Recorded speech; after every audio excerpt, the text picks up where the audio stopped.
Well, hello and welcome to another Faith, Philosophy and Life with me, Mr. Shelton. It's great that you're here again, and today what we're going to do is we're going to look at exam technique, or specifically exam technique when it comes to your A-level AQA paper. If you're not doing AQA, then you may well want to skip on from watching this one and just join us on our next topic. However, what we are going to do today is specifically look at some format for AQA, because I've had some requests from the pupils that I teach, and then we're going to look at a couple of exam questions as well. And during today's session, we are actually going to look at some exam answers and tear them apart. You need to access the description below.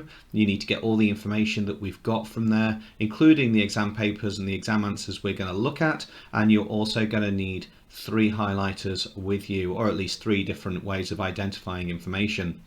Before we do any of that, however, I am going to begin by saying a short prayer. If you're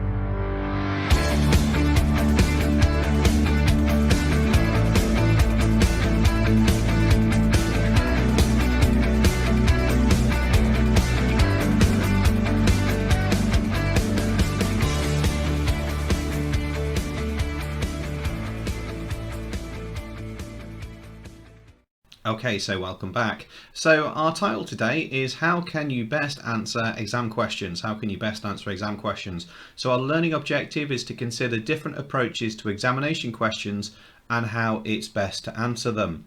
So our outcomes then, it's going to be a good outcome if you can explain 2 things that you'd include in an exam answer. Great if you can attempt to use an exam answer using at least one technique that we've discussed, and even better if we can use some specialist terms as well. I suggest during this session that you have the Google Drive open next to you. You're going to need all of that information at some point, including the exam criteria as well as the exemplar answers which we've discussed.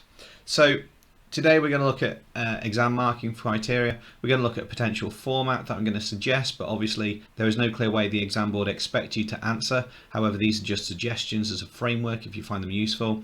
We're going to do a bit of an exam analysis as we go, and then I've got a couple of questions for you to have a go at as well.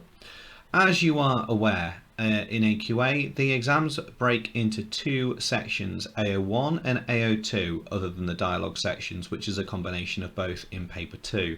However, for the philosophy and ethics paper and the religious element, it's AO1 and AO2. AO1's worth 10 marks, AO2 are worth 15 marks.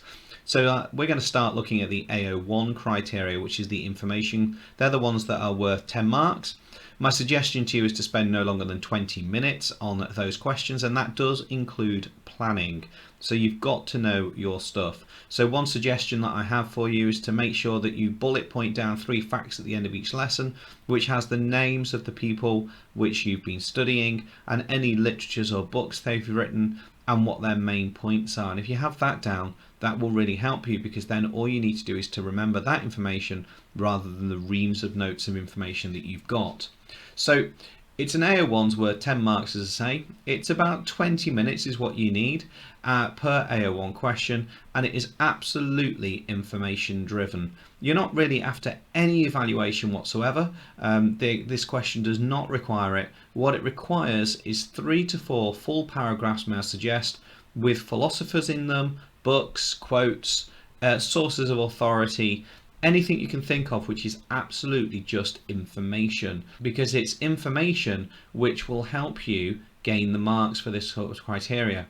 There is only a little bit of analysis which is needed, and there is certainly no evaluation.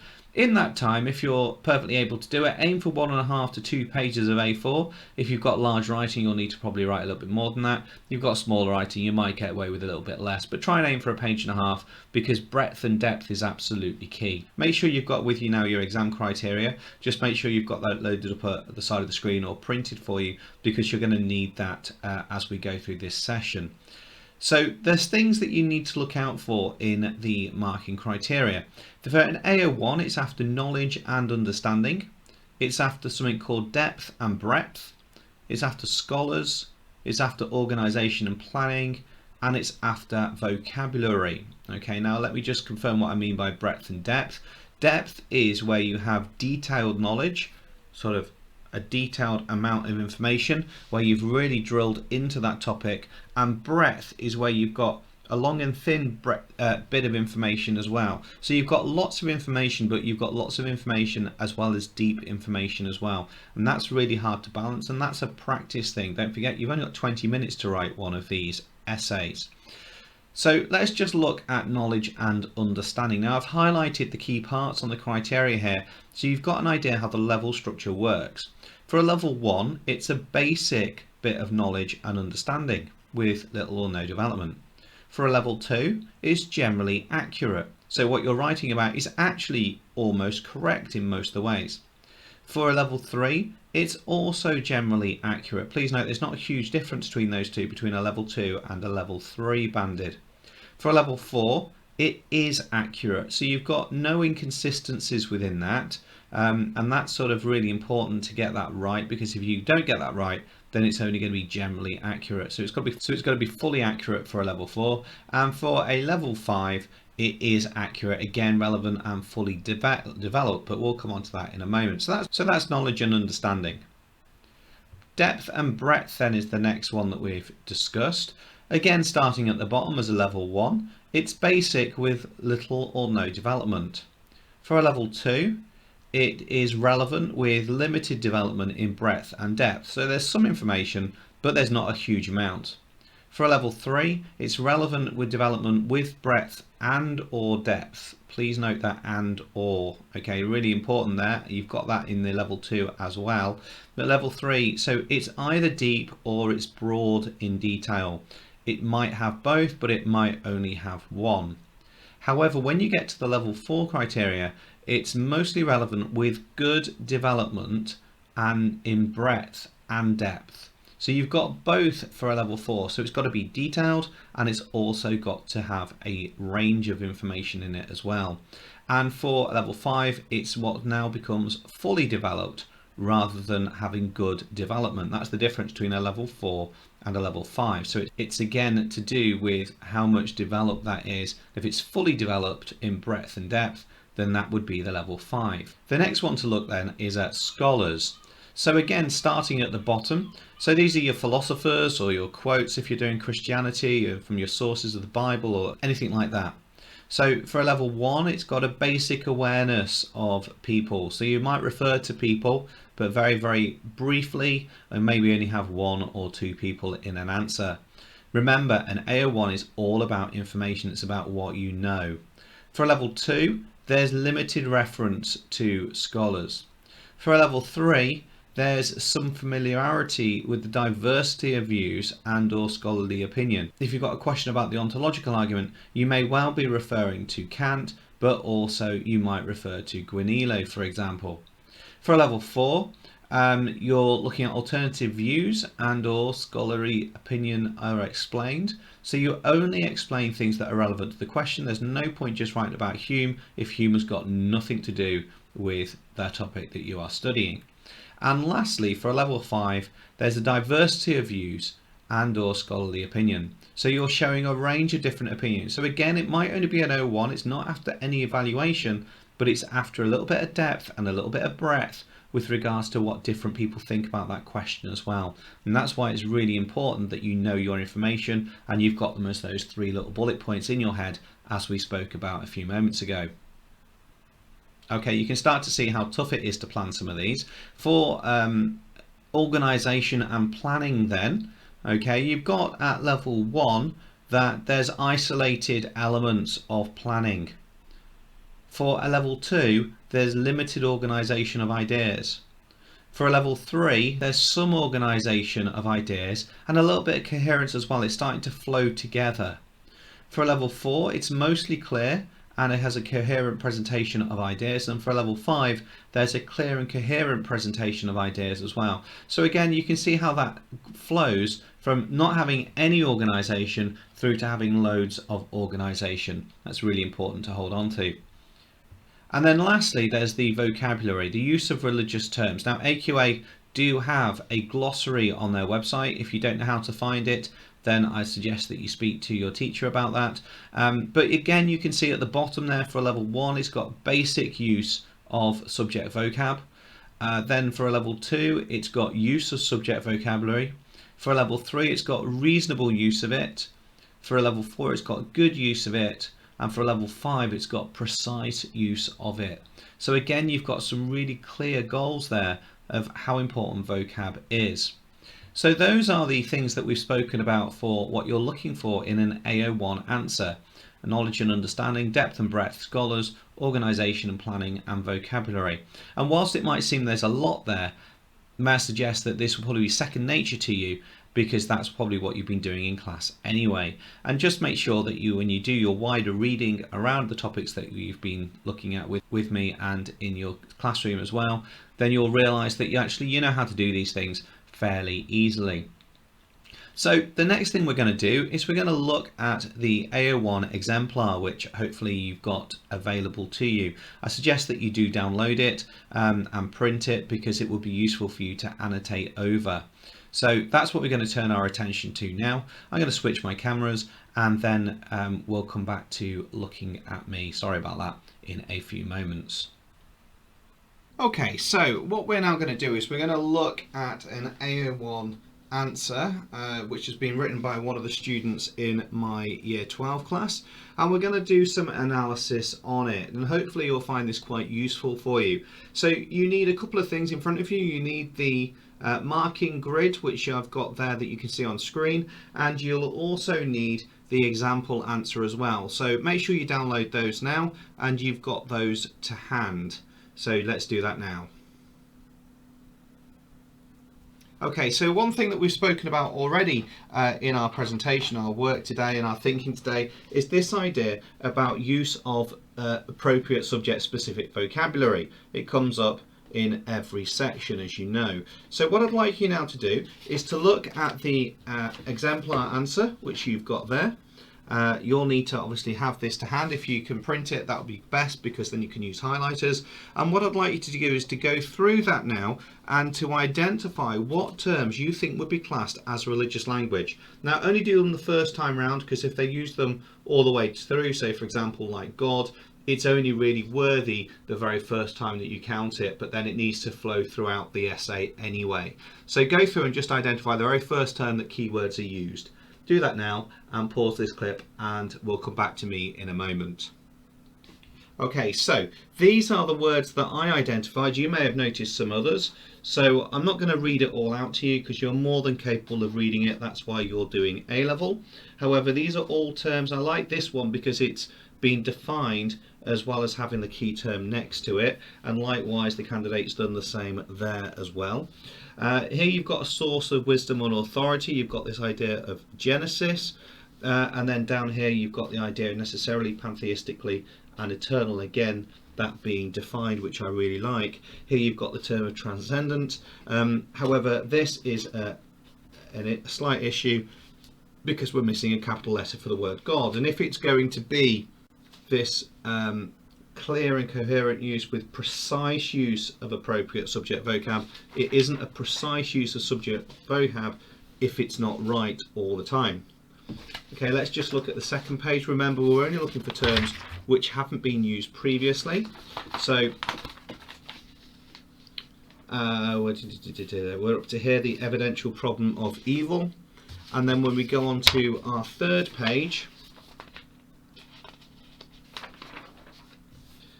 there's this idea of natural evil as well. So there are sort of key terms that we come up with. Now, the next part of what you need to look at, putting those back there, okay, is when we look at this grid, where would we put it? Would we say that it shows some use of subject vocab? Would we say that it shows reasonable use of appropriate subject vocab? Would we say it uses good use of appropriate subject vocab, or would we say it uses a precise use of subject vocab? So I'd like you to make that decision now, and you just decide whereabouts you think that would go. Is it precise? Is it appropriate? Is it reasonable? Okay, I would put this down as being good. I wouldn't say it's precise because we've identified a couple of errors there, but it is very, very good. It's sort of lending itself towards the band 5. However, I would say subject vocab wise, it's probably a band 4 for that one particular thing. But there's obviously lots of other things that we need to look at. So if, for example, let's take this second one. Good knowledge, yeah, it does have good knowledge that flows throughout it, and a diversity of views and scholarly opinions. Now this question is based entirely, as we know, on process theology. So the question is, have we got Griffin, have we got Whitehead, have we got other people that would be referred to? So this is all Griffin. Here you've got this idea of Genesis, so there's a source of wisdom and authority within that. You've got here the evidential problem of evil. Dvorsky could have been brought in here because there's a little bit of an explanation. Obviously not focused on it because the question isn't about Dvorsky. The question, however, is surrounding the problem of evil, so it could have loosely tied in, albeit as a throwaway comment. And that's really about it. So no, there's not a huge amount of people mentioned in here, scholars. However, you could argue that it's not necessarily appropriate. There isn't really the diverse level of skills that then could be, if you think about Whitehead as well, where you could have referred to him, or maybe quantum mechanics as well, you could probably have brought in. However, that said, it is appropriate what's in there. It does have some alternative views in because you talked about the evidence problem of evil, but actually it's got scholarly opinion in there because it's got the book of Genesis in there as well. So from that perspective, I would say that that is a level 4 answer for that particular category. Now, our final box is this bit, whether the knowledge is accurate, fully developed, whether it's accurate, mostly relevant, whether it's generally accurate, so there's some inaccuracies with it, with development of breadth, whether it's generally accurate with limited development. Now this is definitely not limited development. There's a lot of information in this essay which is correct. So because it's a lot of it is correct, we're up here. So the question is it all correct? Is it fully developed? Or is it only a good development? Now remember, a 7 or 8 is still enough probably to get you an A if you were to be that consistent throughout all of your exam answers that way. So don't look at a band 4 and think, I missed the mark there. What was a band 5? Now what I'd like to do is I'm just going to go through and just summarise now what each of these paragraphs were about. Okay, I'm going to go through and summarise what each of these paragraphs are about because I think it will really help you identify the way this candidate has answered this question. So, they've done an introduction. They've got some biblical support.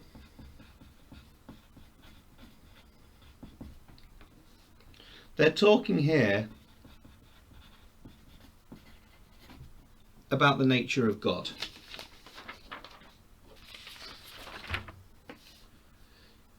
Here they've got the idea of evil. Now they could refer to the Roman god Janus in that. That would secure it at a level 5 because of wider reading. You've got here the evidential problem of evil. As I said earlier, if you mention maybe Dvorsky or Rowe with a thorn in the forest, that would be a good thing to throw in there as well. Here you've got the idea, and this is really what's being spoken about, the immanence of God's being spoken about. Now, if you'd use that as a key term, that would have really boosted that up as well. And then in this final paragraph, this is talking about what Griffin refers to as aggregates. Again, though, that term isn't used. However, that's the implication of what's being written about. So I think you can probably see now why this would be getting an 8 out of 10. 80%. That's a really, really good score. Because there is knowledge and critical understanding that flows throughout it. It is relevant. It is got good development in breadth and depth. All I'm saying is that it could be tightened up just a little bit more in order to get that to that amazing band 5, which you'll be looking at for the A star grades. So that's the AO1. Hopefully that was helpful for you. That was a really good example that I've just showed you. However, obviously there's things that I think that could be worked on. So when you come to your AO1s, have a watch back over that and just get your head around those things to make sure that you've got that level in there to show the level that you need for the grade and the target that you've got. Okay, so I hope that you found that useful. We're now going to look at the AO2 evaluation questions. Now these are the 15 markers. These are the ones that are worth obviously more, and they should take about 25 minutes to write. Now that includes the planning of them. Now it's really important, as you'll go on to see, that there must be a conclusion for these. So you're after sort of 3 or 4 full paragraphs which have evaluation that flows through them. Information is needed, but it's only needed insofar as an evaluation goes. So you can't evaluate without information. So it's really important that you get that evaluation in there. So like last time, what I'm going to do is I'm going to go through a potential structure with you, which is my suggestion here, and then we'll look at how that works for the exam criteria. So again, make sure that you've got that document loaded for how the marking scheme actually works. So this is my suggestion, as I said to you previously with the AO1. The way the exam board operates, there isn't a agreed structure that you must follow, so you won't necessarily gain any more marks through using my structure, or you won't necessarily gain any less marks. So write in whatever style you are comfortable with. However, I would recommend this structure works well because I personally believe that it fulfills the criteria. Like I said previously on many times in the clips, I'm not an examiner for the AQA exam board, so this is purely my opinion, so take it or leave it. My suggestion to you is to use CFARM, okay, CFARM, and that's to start with a conclusion. That's the short conclusion that shows that you've got an idea where your essay is going. Remember, a planned essay is absolutely essential at A-level. So if you start with a conclusion, just of a one-liner, this essay is going to argue that, and then put your point down, that's going to really help you achieve those top level 4, level 5 marks. Then you've got an argument for, okay, an argument that agrees with the statements. Then you've got an A against, so disagreeing with the statement, so an alternative viewpoint. Then a rebuttal, by that I mean just another agree or disagree. You can choose which ones you're going to go for. And then lastly, my opinion, which is a slightly more developed one than your conclusion that you put at the start. So yeah, I know it seems a little bit odd to put a conclusion at the start, but I think that would be really helpful. However, really important though, that your evaluation flows throughout everything you do. So this is a strong argument or this is a weak argument at the end of each paragraph would really help. So, you know, you might, I'm going to show you an example of that anyway in a little while. Now, there's a big debate within A-level forums about whether it's good to write in the first person. You know, in my opinion, I think that, or whether to write in the third person, which is where you ignore the I and you do this essay will argue that. I'm personally a much believer of this essay will argue that in the third person because it's a little bit more academic in approach and it's a good way of preparing you for university life.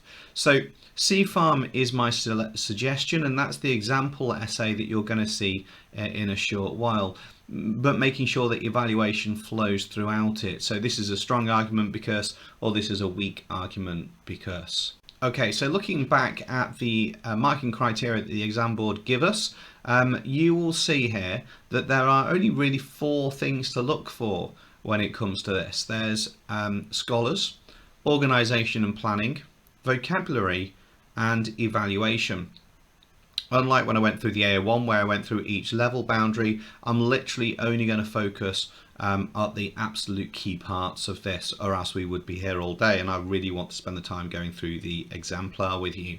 Okay, so what you've got with your AO2 is you need to look out for your scholars. As you can see here, it's got for a level 5 scholars or schools of thought with critical analysis. You need to look at for organisation and planning, as we've already talked about. You can see there at the top of level 5 a very well focused response, and it needs to have vocabulary, subject specific vocabulary, which you can see their precise use of appropriate vocab. So all of that's the same as the AO1. However, there is a key difference, which is the evaluation, and about 60% of your grade is based on evaluation, which is why I keep coming back to this is a strong argument because, this is a weak argument because, getting that conclusion in there. So let me just show you the evaluation sections. Okay, so this is how that would work with regards to evaluation as well. Here you can see if you start at level 2, there is a presentation of a point of view that's relevant with some supporting evidence. Then you move up to a level 3, which is an evaluation is made which is consistent with some of the reasoning. This is why I say if you put in a conclusion at the start, your sort of conclusion at the beginning, then that will automatically lend you towards that level 3 depending on what other information that you have within that. So that's why it's really important to get your conclusion in. If you leave your conclusion to the end and run out of time, then that's going to level you off at a level 2. So you need an evaluation in there that flows throughout. For a level 4, there's an appropriate evaluation supported by reasoning, which is why I think this is a strong argument because this is a weak argument because works really well. And then for a level 5, there's an appropriate evaluation fully supported by the reasoning as well. So again, really important to have that in there. Okay, so we're going to look at the AO2 exemplar. So make sure that you've got the marking criteria downloaded and make sure that you've got the exemplar again. Again, this has been done by one of the pupils that I teach, and I'm very grateful that they've allowed me to use this for this purpose. Okay, so make sure that you've got them in front of you because they're going to be a lot clearer than what's on the screen.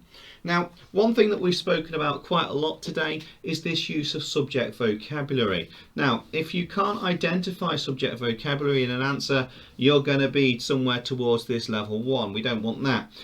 So I'd like you to go through the answer.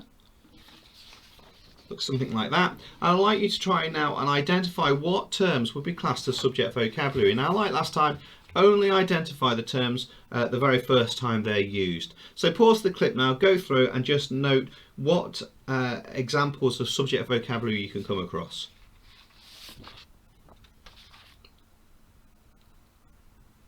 Okay, again, like last time, I'm going to go through this now very quickly with you because you're perfectly able to read. So we've got imperfect, we've got free will, we've got the Christian concept of grace, we've got original sin, we've got conscience, we've got judgment, we've got natural evil,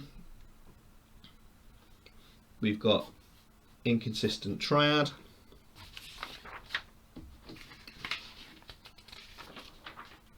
okay, on the next page we've got the Irenaean approach, we've got Hick's soul making theodicy, you've got the concept of heaven, you've got soul making, and on this final page you've got process theology, you've got the concept of Griffin's God, you've got evolved, you've got greater order. Okay, so all of those are really key things that are in there. All of those are spelt correctly and all of those are relevant to the answer.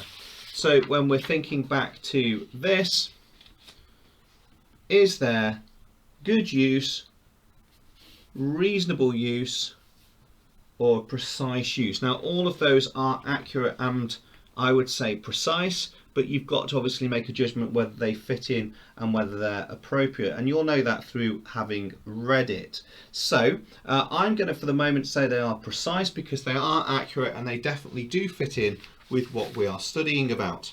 Okay, so the next thing that we need to do is we need to identify what is AO1 and what is AO2. Now, as I said to you before, you can't do an evaluation question without information. Okay, you can't evaluate something that you've not written anything about. So the first thing I'd like to do is to get two highlighters. Okay, I've just got an orange and a green. I'd like you to get two highlighters and go through and highlight what you believe to be information, which is AO1, and highlight what you believe to be evaluation, which is AO2. Remember, evaluation has to flow through everything that you write about in this answer, because you cannot get appropriate evaluation, appropriate evaluation, evaluation, but you got to a band 2 and there's no evaluation. So this is why I've suggested using CFARM, and this is a really, really good example of CFARM here, with those phrases of this is a strong argument because, this is a weak argument because. So go through it now, identify what is information and what is evaluation. Okay, so I'm now going to go through the way I perceive this to be. You might perceive it slightly differently, and that's absolutely fine as well. So I'm going to use green highlighter for my evaluation. Now we start off with a paragraph of evaluation here. Again, not going to read it all to you because you're perfectly able to read it, but that is all evaluation. That's our conclusion as part of our CFARM. It's our conclusion at the start that shows that the candidate has some idea that they know what they're talking about in terms of they have a planned essay. We're then going to go on to getting some information. You can't do evaluation without information. So here you've got some information about the Augustinian approach and what that is. And actually, almost all of this paragraph is information.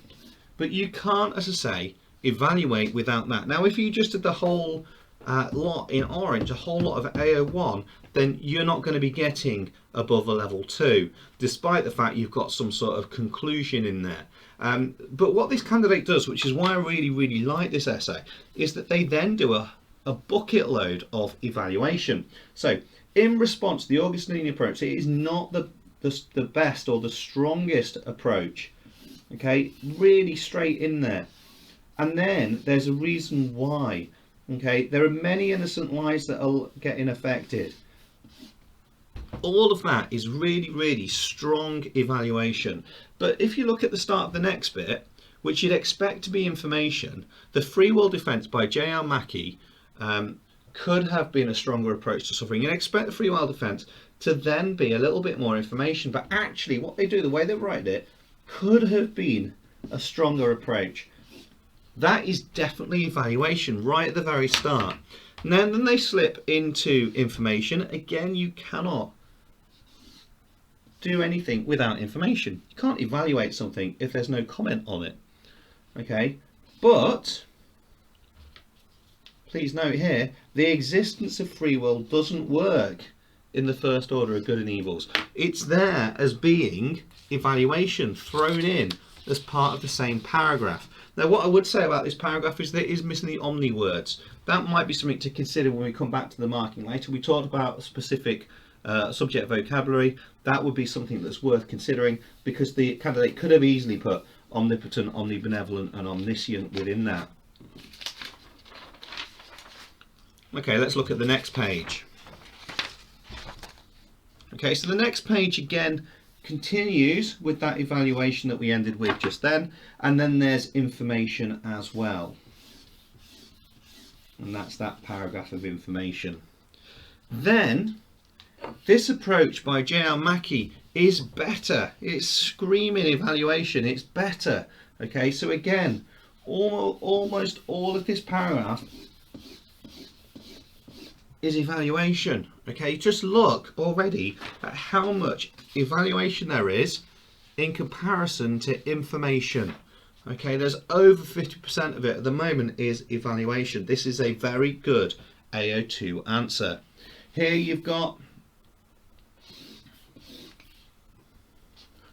okay, but then we get a bit more information because you can't do it without information. Okay, so that paragraph becomes orange with a bit of green at the start. Now, it's not entirely right, this paragraph, because it's talking about Hick's soul-making theodicy, meaning that everyone will reach heaven, which is absolutely true because Hick is a universalist, but it's not necessarily to do with the next life being reincarnation. It doesn't state that in the answer, but it is implied. However, the next life is because it's an ongoing process with regards to Hick, then the next life is just part of eternity where you have the opportunity of changing and developing. So So because Hicks are universalist, which is something that I know my pupils haven't yet studied, it will come up later in the course, that would be a really good thing to tie in, which you would know in reflection later in the course. Okay, then we're down on this, the bottom paragraph on this page, and again we start with evaluation. In response to the Irenaean approach, it is better than the Augustinian approach. Okay, we're staying very focused, the question. Every paragraph is focused back to the question, and that's exactly what we need. Okay, then we've got some information there. Again, you've got to have information, you can't not have information. And then we've got evaluation. It isn't the best approach, okay. Then we've got a little bit of process theology, could have been a better approach to suffering. And then we've got information to say what process theology is. Okay, then we slip back to evaluation. Process theology is the strongest approach for suffering.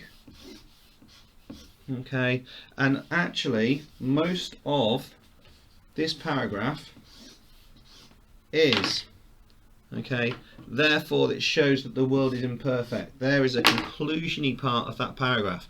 Okay, and lastly, here is our conclusion. We started with a conclusion, we've ended with a conclusion, we've shown a very structured essay. So that's your C-farm, that's what we've been going over there.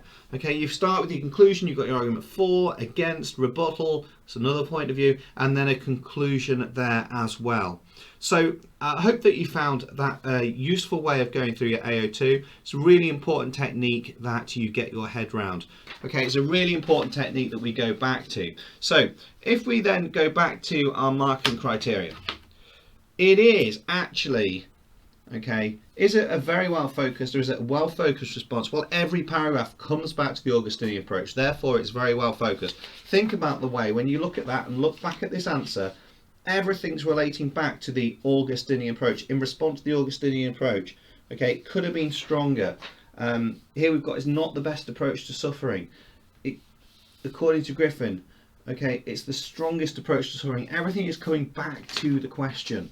I realise those pages aren't entirely in the correct order there. So without a doubt, it is a very well focused answer. Okay, are there different views? Well, yeah, you think you've seen there very, very different views, and there is critical analysis as well, and there is an evaluation. So this, I think, would gain 13, and the reason for the 13 and not any higher, as I say, it's just missing some of those terms that you might expect in, like the omni words. However, I'm being very picky with that. That would still be an A-star answer. Okay, and that's what you're looking at. So if you model your C-farm against the work that we're doing, then you'll see that you're potentially going to hit those very high grades as long as everything else comes together. Can I thank the candidate who's allowed me to use that from my class? Hopefully you found that a really helpful essay for the work that we're going to go on to do. Okay, so I hope that you found that exemplar useful to look at, and hopefully that's giving you some ideas. Behind me are the two questions I think you should now work on. If you're one of my pupils in my class, then I need you to at least be working on those two. Handwrite them out and then send those through to me for marking, please, in the usual way. I will link those on our normal homework portal. However, the two questions I think you need to work on now is explain the free will defence. That links back to the work you've done previously, and again all of that is on faith, philosophy and life. And then the second question really links to this. It's your AO2. Swinburne's principles of credulity and testimony make it reasonable to believe reports of religious experience. Assess this view. So that's an evaluation question there for you. So I'm going to leave it there today with you. Hope that you found that useful and you've done some good learning there. Take care. Stay safe, wash hands, God bless, and I look forward to seeing your essays.